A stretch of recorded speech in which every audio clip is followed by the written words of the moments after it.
की जहर चढ़ा रहे हैं। आज भी नाम बदल के वहाँ जहर चढ़ाया जा रहा, मतलब शराब चढ़ाया जा रहा। उज्जैन में चढ़ाते कि नहीं चढ़ाते? नाम बदल दिया गया। और आज भी दारू चढ़ा रहे हैं कि इनके राजा हर हमेशा दारू पी के पड़े रहे और अब खुद की प्रजा का रक्षा ना कर पाए। यही हाल हो रहा है आज। आज भी हमारे जो राजा महाराज, उनको भी यही किया जा रहा है। राजा आज के कौन है? नेता लोग होते हैं। तो उसी दिन से हम लोग शिवरात्रि मानना चालू किए हैं। तो शिवरात्रि का महत्व होता है माघ पूर्णिमा से चालू होता है। कब से होता है? माघ पूर्णिमा से। माघ पूर्णिमा से पहले के लोग एक टाइम खाना खाते थे 14 तक। क्यों? कि बोले बाबा शंभू को जहर लगा है, उसकी सेवा करते थे भूखे प्यासे। सिर्फ शिवरात्रि महाशिवरात्रि में ही सिर्फ गोंडों का उपवास दिया गया है, बाकी दूसरी जगह कहीं उपवास रहने की गोंडों को जरूरत नहीं है। कि रहती है? हमारे में देखो, नवा खाते हो आप? जैसे भूमका आएगा हम नवा खाएंगे। भूमका ने अगर 2 बजे पूजा पाठ संपन्न कर दिया तो क्या दिन डूबेगा? तभी खाते हो खाना आप। दिन डूबे अथवा ना डूबे, अगर 2 बजे भूमका ने पूजा संपन्न कर दिया तो 2 ही बजे खाना खा सकते हैं। हमारे भी नहीं है कि दिन डूबेगा तब खाएंगे। हाँ, शिवरात्रि में सिर्फ हम उपवास रह सकते हैं। नहीं तो आजकल ढेर टीवी देख देख के पता नहीं कहां कहां के ढेर सारे उपवास आ रहे हैं। ये धंधा करने के लिए बनाते हैं लोग। 30-40 साल पहले आपको मालूम है कोई महिला करवा चौथ उपवास रहती थी क्या? जानते ही नहीं थे। मुझे तक पता नहीं था ये करवा चौथ। वो तो देख देख के सुन सुन के मुझे पता हुआ कि यार महिला करवा चौथ उपवास रहती हैं। और करवा चौथ उपवास रहने से पति की उम्र बढ़ती है। कौन कौन रहती है? जरा उठाना हाथ। कोई नहीं रहती। उम्र नहीं बढ़ती। बढ़ती है क्या? हमारी नहीं है ये। जिसको रहना रहने दो, हमारी संस्कृति में नहीं तो हमको कोई मतलब नहीं।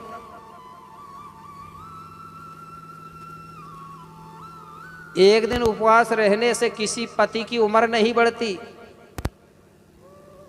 ठीक है? तो हमको अगर रहना है उपवास तो महाशिवरात्रि को माघ पूर्णिमा से एक टाइम खाना खाया जाता है और 14 दिन तक बाबा शंभू का सुमरन ध्यान किया जाता है। ठीक है? उसी दिन से हम लोग शिवरात्रि मानना चालू किए हैं। अब कोई पूछेगा तो बता दोगे ना? अरे लंबे से नहीं तो संक्षेप में तो बता सकते हो ना। तो हमारे में जहर नहीं चढ़ाना चाहिए। ठीक है? जहर नहीं चढ़ाना चाहिए। तो इस प्रकार से बाबा शंभू को इन लोगों ने जहर पिलाया। तो अब हमको आगे ध्यान देना है कि हमको जागना है अब। ठीक है ना? उनकी बातों में नहीं लगना है। तो बहुत देर हो गई। एक जागने के आधार पर एक छोटा सा गीत सुना दे रहा हूं। ठीक है ना?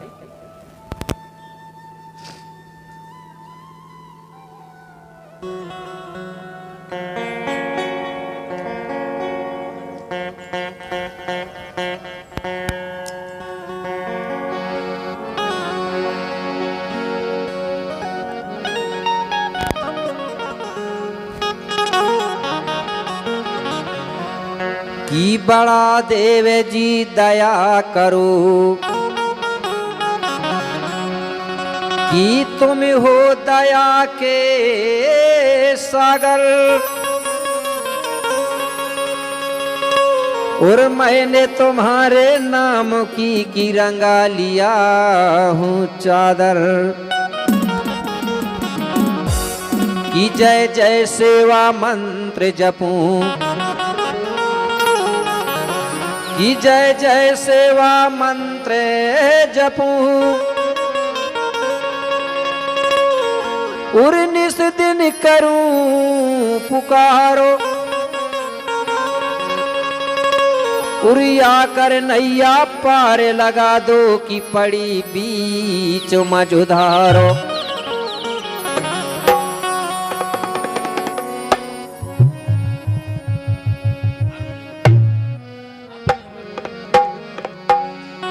जागो जागो जागो संगवारी,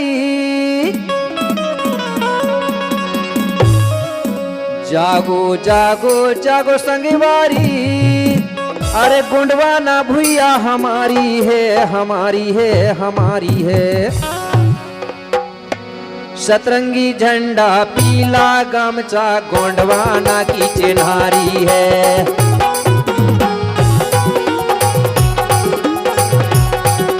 सतरंगी झंडा पीला गमछा गोंडवाना की चिन्हारी है।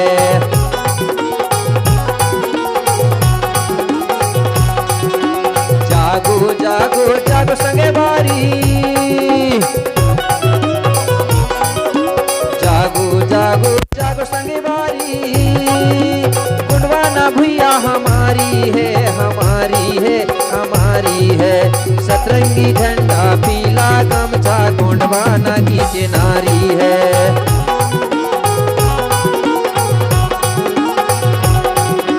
सतरंगी झंडा पीला गमछा गोंडवाना की चिन्हारी है।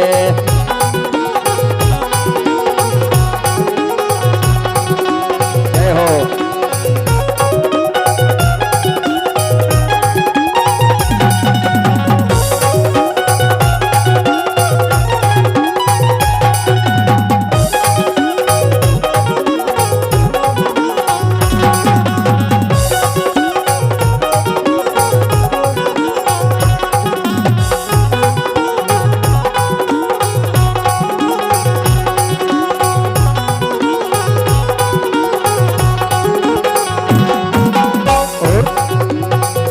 काल के रहने वाले जानवर जंगल तुम्हारी है।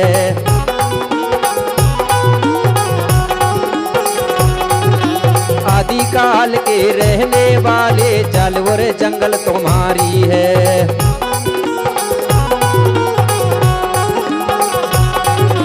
इस धरती के रहने वाले, इस धरती के रहने वाले, यही तो हमारी निशानी है, निशानी है, निशानी है। सतरंगी झंडा पीला गमछा गोंडवाना की चिन्हारी है।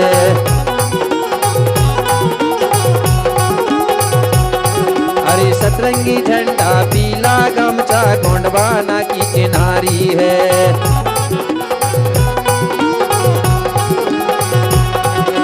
जय हो।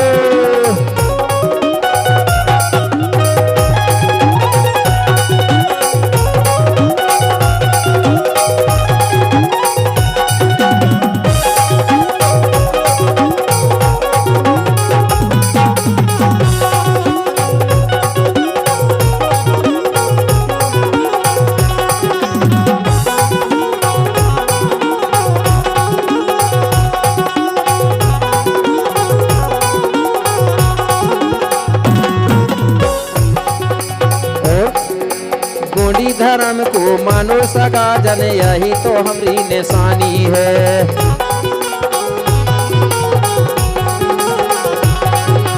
गोंडी धर्म को मानो सगा जन, यही तो हमारी निशानी है।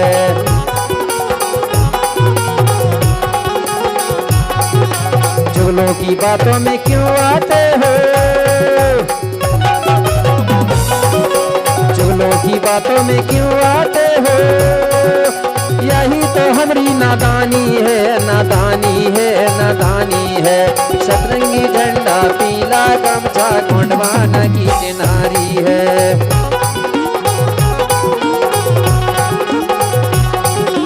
सतरंगी झंडा पीला गमछा गोंडवाना की चिन्हारी है।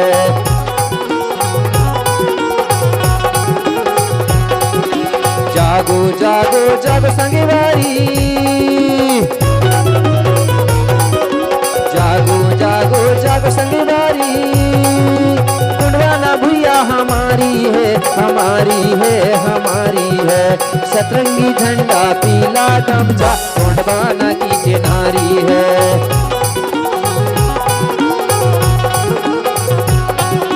सतरंगी झंडा पीला गमछा गोंडवाना की चिन्हारी है।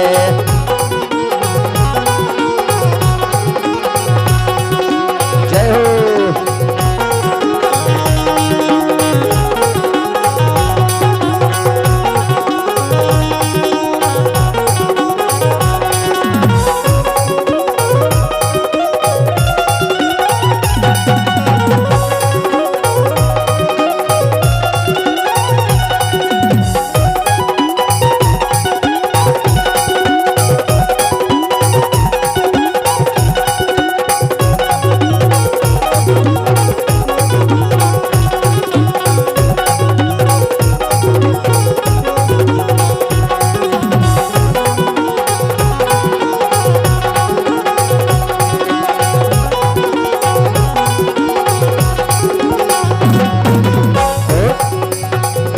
के लावर महल अटारी गोंडवाना की चिन्हारी है।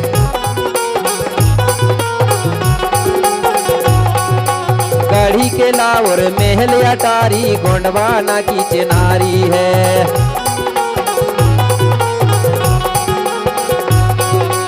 इसी महल में राज करे थे,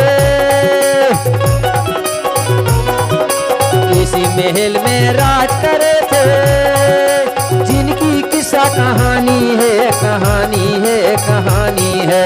सतरंगी झंडा पीला गमछा गोंडवाना की चिन्हारी है।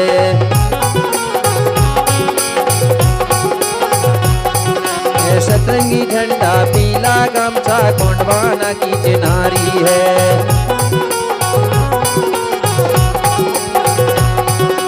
जागो जागो जागो शनिवारी, जागो जागो जागो शनिवारी, गोंडवाना भैया हमारी है, हमारी है, हमारी है। सतरंगी झंडा पीला गमछा गोंडवाना की चिन्हारी है।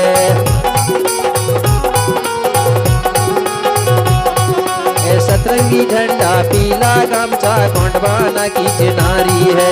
सतरंगी झंडा पीला गमछा गोंडवाना की चिन्हारी है।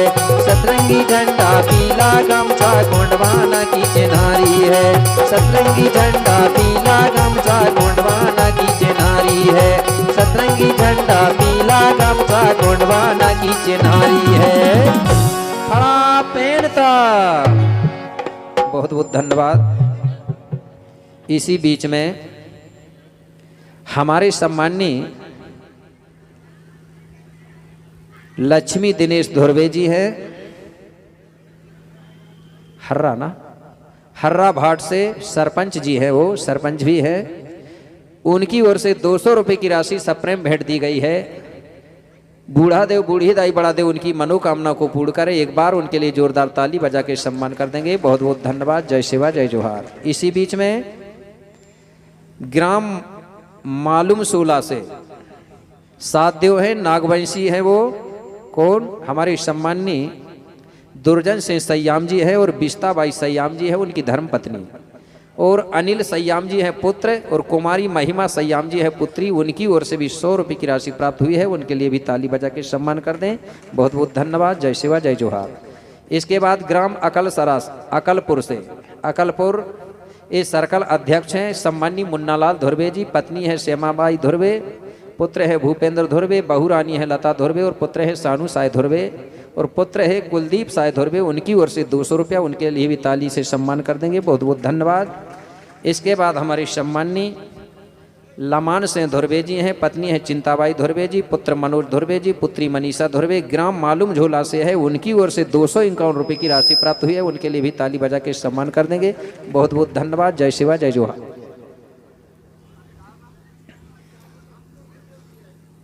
इसके बाद में हमारे सम्माननीय तिरुमाल जगदीश मरकाम जी है, ये कोयत और गोंडवाना सामग्री मंडई से है। उनकी ओर से 33 रुपये की राशि प्राप्त होती है। बहुत बहुत धन्यवाद। उनके लिए भी ताली से सम्मान। जय शिवा जय जोहार।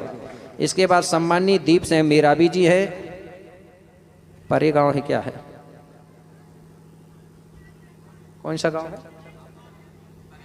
परे गांव, परे गांव से तरे गांव। उनकी ओर से भी 50 रुपये की राशि प्राप्त हुई है। उनके लिए भी ताली से सम्मान कर देंगे। बहुत बहुत धन्यवाद। बोलिए शंभो गौराना। रख लेना, अभी बाद में बोलूँगा, ठीक है ना। इसके बाद हमारे सम्माननीय ध्यान सिंह उइके जी है, ग्राम छपला से, ये उप सरपंच जी है। उनकी ओर से भी 100 रुपये की राशि प्राप्त हुई है। बहुत बहुत धन्यवाद। जय शिवा जय जोहार। तो आगे तो इस प्रकार से बाबा शंभू और समस्त गोंडियन लोगों को जहर पिलाया गया था, ठीक है। उसी समय से हम लोग शिवरात्रि मानना प्रारंभ किए हैं। अब आगे क्या हुआ ध्यान देंगे। अब आगे की सुनो कहानी,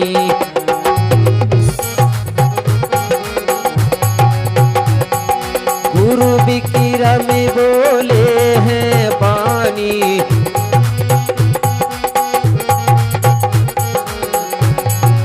अब आगे की सुनो कहानी। गुरु विक्रम में बोले हैं बानी, गुरु विक्रम में बोले हैं बानी। आगे मैं आपको बता रहा था कि ये जो धरती है जो अलग अलग टुकड़ों में बट गई, तो जो यहाँ का जो राजा था जिसकी मैं अभी गाथा सुना रहा था, यहाँ के राजा को बोलते थे शंभु, क्योंकि ये 5 खंड धरती का राजा था। वो भारत, अरब, ऑस्ट्रेलिया, अफ्रीका और दक्षिण अमेरिका, ये 5 खंड का राजा था। कौन? शंभु। तो जो शंभु शब्द है ये नाम नहीं है, ये भी एक पद है, उपाधि है। तो यहाँ पर शंभु नाम से 88 पीढ़ी राज्य चला है। कितनी पीढ़ी चला है राज? 88। तो हर शंभुओं की अलग अलग जोड़ी थी। पहला नंबर का जो शंभु था उसकी जो जोड़ी थी वो थी मूलादाई, उसी को बोलते थे शंभु मूला। और जो गौरादाई है ना, ये 44 नंबर की पीढ़ी थी, जिसकी जोड़ी थी ईसर गौरा, उसी को बोलते हैं हम शंभु गौरा, इस 44 नंबर की। और सबसे जो अंतिम जोड़ी थी उसको कहा गया है शंकर जी पार्वती, वो शिव पुराण में दे दिया उसको। शिव पुराण में 4 शंभु का वर्णन आता है, बाकी 84 शंभुओं का नहीं आता। ठीक है, तो शंभु का मतलब क्या होता है पहले समझो। शंभु जब लिखेंगे तो सा का मतलब होता है गोंडी में सयुंग, सयुंग आने होता है 5। ठीक है, और भू का मतलब होता है धरती, तो शंभु का मतलब हुआ 5 खंड धरती। और शेख का मतलब होता है स्वामी, मालिक या राजा, तो शंभु शेख पूरे का अर्थ हुआ 5 खंड धरती का राजा या मालिक। ठीक है, तो बाबा शंभु यहाँ का राजा था, इसको दक्षिण गोंडवाना था, ये दक्षिण की धरती में गोंडों का राज्य था। और जो 4 खंड धरती है वहाँ आर्यों का राज्य था, वहाँ का राजा होता था इंद्र। तो इंद्र भी वहाँ कई हुए हैं, लेकिन कुछ दिनों के बाद में वहाँ की जो समाज है वो टेथिस सागर पार करके किसकी जगह में आ गई? शंभु की जगह में। आई कि नहीं आए? तो जब ये लोग आए तो ये लोग बाबा शंभु से राज मांगने लगे हैं। मांगते थे ये लोग, कई बार झगड़ा हुआ है उनके साथ बाबा शंभु का, ये गोंडवाना राज्य के लिए। लेकिन वहाँ ये स्पष्ट नहीं लिखा गया कि गोंडवाना का राज्य चाहिए। आप लोगों को मालूम होगा, देखे होंगे, सुने होंगे टीवी सीरियल में, जो नारद करके कहा जाता है, जो नारद मुनि है, उसको वो लोग भेजते हैं शंभु के पास। भेजते हैं कि नहीं भेजते? कि बोले बाबा तुम्हारा राज्य बड़ा है और हमारा राज्य छोटा है, बोलता है कि नहीं नारद? लेकिन वहाँ स्पष्ट ये नहीं किया गया कि गोंडों का राज्य चाहिए, वो राक्षस राज्य कहा जाता है गोंडों का राज्य को। क्या बोलते हैं वहाँ? राक्षसों का राज्य बड़ा है और हम देवताओं का राज्य छोटा है, इसलिए तुम राज्य दे दो। और वास्तविक में बात सही है, उनका राज्य छोटा है, 4 खंड है, और गोंडवाना का राज्य बड़ा है क्योंकि 5 खंड। उसी में इनका झगड़ा हुआ था कि नहीं हुआ था? उसी में जालंधर मारा गया कि नहीं? बताइए, जब बाबा शंभु को आप लोग पूजते हो, मानते हो कि नहीं मानते? तो बाबा शंभु को जब आप मानते हो तो उसका बेटा को नहीं मानोगे क्या? विचार करो, मानोगे ना? जालंधर और गुरु गोरखनाथ मेरे भाई, ये सगे भाई है। गुरु गोरखनाथ को जानते हैं ना, और जालंधर ये सगे भाई हैं। गौरादाई के ही बेटा हैं ये दोनों। गोंडी मत के अनुसार जालंधर जल से पैदा नहीं हुआ है, कूक से ही पैदा हुआ है। तो इनका झगड़ा हुआ है, बहुत हुआ ही कि नहीं? उसी में बाबा शंभु ने राज नहीं दिया, तो विदेशी लोगों ने बाबा शंभु को जालंधर को छल कपट करके और मार दिया। कैसे छल कपट किया? वृंदा का पतिव्रता धर्म को नष्ट कर दिया और धोखा देके मार दिया। तो ये राज की ही लड़ाई है और दूसरी कोई लड़ाई नहीं है। तो इस प्रकार से हुआ। तो जो अलग अलग धरती हैं, खंड हैं, तो हम लोग हैं दक्षिण गोंडवाना के रहने वाले। कहाँ के रहने वाले हैं? दक्षिण गोंडवाना के रहने वाले लोग हैं हम।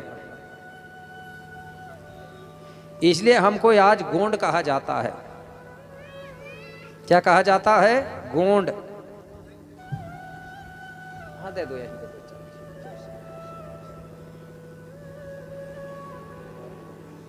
बोलिए बूढ़ा देव बूढ़ी दाईला।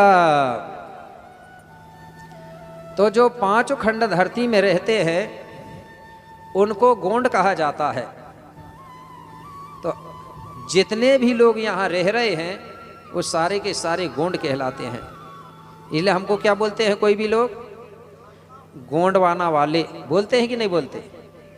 तो हम कहाँ वाले लोग हैं, गोंडवाना वाले, कि फिर महाराष्ट्र वाले, छत्तीसगढ़ वाले, एमपी वाले कहते हैं कि नहीं। लेकिन लोग किसको कहता है गोंडवाना वाले, जिसका गमछा होता पीला उसको बोलता है गोंडवाना वाले।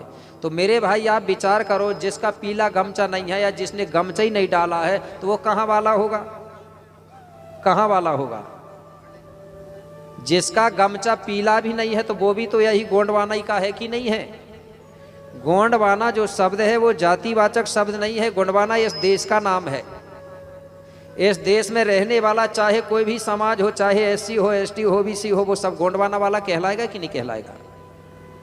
जैसे इस देश को भारत कहा जाता है, अगर भारत छोड़ के दूसरा देश अगर जाएगा तो वो क्या बताएगा, वहां कहाँ वाला हूं कहेगा, वो भारत वाला कहेगा कि नहीं कहेगा। तो देश का नाम है भारत, तो यहाँ रहने वाला चाहे कोई भी हो वो भारतीय कहलाएगा कि नहीं कहलाएगा। इसी प्रकार जब इस देश का नाम पहले से गोंडवाना है तो यहाँ रहने वाला गोंडवाना वाला कहलाएगा कि नहीं कहलाएगा। लेकिन लोग जानते नहीं, तो गोंडवाना वाला ही गोंडवाना ही वाले को कहता है, गोंडवाना वाला बोलता। तब मुझे ऐसा लगता है कि वो विदेश का होगा। तो गोंडवाना के सभी लोग हैं, और जो गोंडवाना की जो संस्कृति थी, गोंडवाना की जो रीति रिवाज थी वो सबसे अलग थी और आज भी है। मैंने बताया ना कि चाहे एससी की महिला हो, चाहे एसटी की महिला हो, चाहे ओबीसी की महिला हो, सब जब चकिया घुमाती हैं तो सब दाएं से बाएं ही घुमाती हैं। घुमाती हैं कि नहीं घुमाती। ऐसा तो नहीं कि गोंड की मात्र शक्ति दाएं से बाएं घुमाए और दूसरे समाज को उल्टा घुमाए। सबका नियम एक सा है कि नहीं है कि नहीं। तो हम लोग गोंडवाना के रहने वाले लोग हैं, और गोंडवाना की जो पहचान है, गोंडवाना की जो संस्कृति है, सफेद धोती, सफेद कुर्ता और पीला गमछा, ये गोंडवाना की पहचान है। मैंने बताया ना कल, पीला जो गमछा है वो माँ का प्रतीक है, माँ का सम्मान का प्रतीक होता है पीला रंग। और सफेद जो रंग है वो पितृ शक्ति का सम्मान का रंग होता है। इसलिए पुरुष लोग सफेद धोती, सफेद कुर्ता और पीली पगड़ी धारण करते थे जब कोई कार्यक्रम होता था। तो मैं बता रहा था आपको जीव जगत की उत्पत्ति। तो जब जीव जगत की उत्पत्ति हुई, धरती की जब उत्पत्ति हुई, तो हम लोग दक्षिण गोंडवाना में रहने लगे। जब हमारा जन्म हुआ तो हमारा जब बेल वंश फैला, कहां से फैला है बेल वंश हमारा। अगर कोई पूछे कि गोंडों का जो जन्म स्थल है उसको किस नाम से जाना जाता है तो क्या बताओगे, किसको मालूम, उठाना हाथ। हाँ, बहुत बहुत धन्यवाद। आप बताना, जो अमरकोट का टीला है, अमरकोट के टीला से ही हमारा वंश फैला हुआ है। जिस जगह से हमारा वंश फैला था उसको वंश भिड़ी या बांस भिरी के नाम से जाना जाता था। तो जब हमारा वहां से वंश बेला फैला तो उस समय मेरे भाई हमारे बीच में कोई व्यवस्था नहीं थी। हम लोग मकान बनाना नहीं जानते थे, हम लोग कपड़ा पहनना नहीं जानते थे, कपड़ा थे ही नहीं तो क्या जानते। हम लोग जंगलों में रहते थे, खोई खंदाड़ों में रहते थे, गुफाओं में रहते थे। कपड़ा नहीं था तो जंगल इसके जानवरों को मार के उनकी मांस खा के पेट भरते थे और उन्हीं का चमड़ा को निकाल के अपने शरीर में अपना तन ढकते थे। शंभू बाबा को देखा है आपने।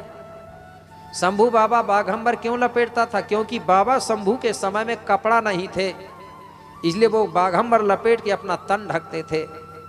जब ठंडी लगती थी तो गोंड लोग जंगल में आग जलाते थे और उसी आग का जो राख होता था उसको अपने शरीर में लगाते थे ठंडी से बचने के लिए। अब लोग लगा रहे हैं महात्मा संत बनने के लिए। पहले के गोंड लोग ठंडी से बचने के लिए राख लगाते थे। अगर अधिक ठंड लगे, कपड़ा ना रहे ना, आप जो राख है उसको अपने शरीर में लगा लो, ठंड नहीं लगती है, इसलिए वो लगाया जाता था। बाघंबर लपेटते थे तन ढकने के लिए। अब लोग नकल कर रहे हैं कि बाघंबर लपेटते हैं महात्मा संत। अरे मेरे भाई, अब कपड़ा हो गए तो चमड़ा क्यों लपेटें, ठीक है ना। जब नहीं तो बाबा शंभू ये समझो सबसे पहले का है, वो समय का है बाबा शंभू, जिस समय यहाँ कपड़े का आविष्कार नहीं हुआ था और उसके बाद में जितने भी भगवानों की फोटो देखे हो ना आपने, कपड़े वाले भगवान, ये समझ जाओ जब कपड़े आविष्कार हुआ, कपड़े बनने लगे, उसके बाद में ये पैदा हुए होंगे, तब तो इनके पास कपड़े हैं। उसके पहले थोड़ी रहे होंगे ना, उसके पहले सिर्फ शंभू था जिसका कपड़ा नहीं है। तो हम कोई खंडारों में रहते थे। अब ये व्यवस्था नहीं थी कि ये नाना लगेगा, कि ये नानी लगेगी, कि ये मामा लगेगा, किससे विवाह करना, ये व्यवस्था वो समय नहीं था। जंगल के जानवर और हम में कोई अंतर नहीं था। अब ये व्यवस्था बनी कैसे? इस व्यवस्था को किसने बनाया? और इस व्यवस्था पे सभी समाज के लोग चलते हैं कि नहीं? नाना नानी का रिश्ता सभी समाज में है कि नहीं है? काका काकी, चाचा चाची, किससे विवाह करना है, किससे हंसी मजाक करना, ये सभी समाज के लोग मानते हैं, चाहे कोई धर्म का हो। और अगर ये व्यवस्था को नहीं मानेगा तो जानवर और उनमें कोई अंतर नहीं रहेगा। अब ये व्यवस्था को बनाया किसने? क्योंकि मानते तो हम भारत के लोग इस व्यवस्था को, लेकिन जानते हैं क्या इसको बनाने वाले को? वो गुरु कौन है? उस गुरु को हम विश्व गुरु कहेंगे। क्या कहेंगे उसको? विश्व गुरु, जो कि पूरे विश्व के लोग उसकी रीति रिवाज को मानते हैं। विश्व गुरु, जगत गुरु। अब लोग जगत गुरु किसको बोल रहे हैं? एक ही धर्म के गुरु को जगत गुरु बोल रहे हैं। लोग बोल रहे हैं कि नहीं?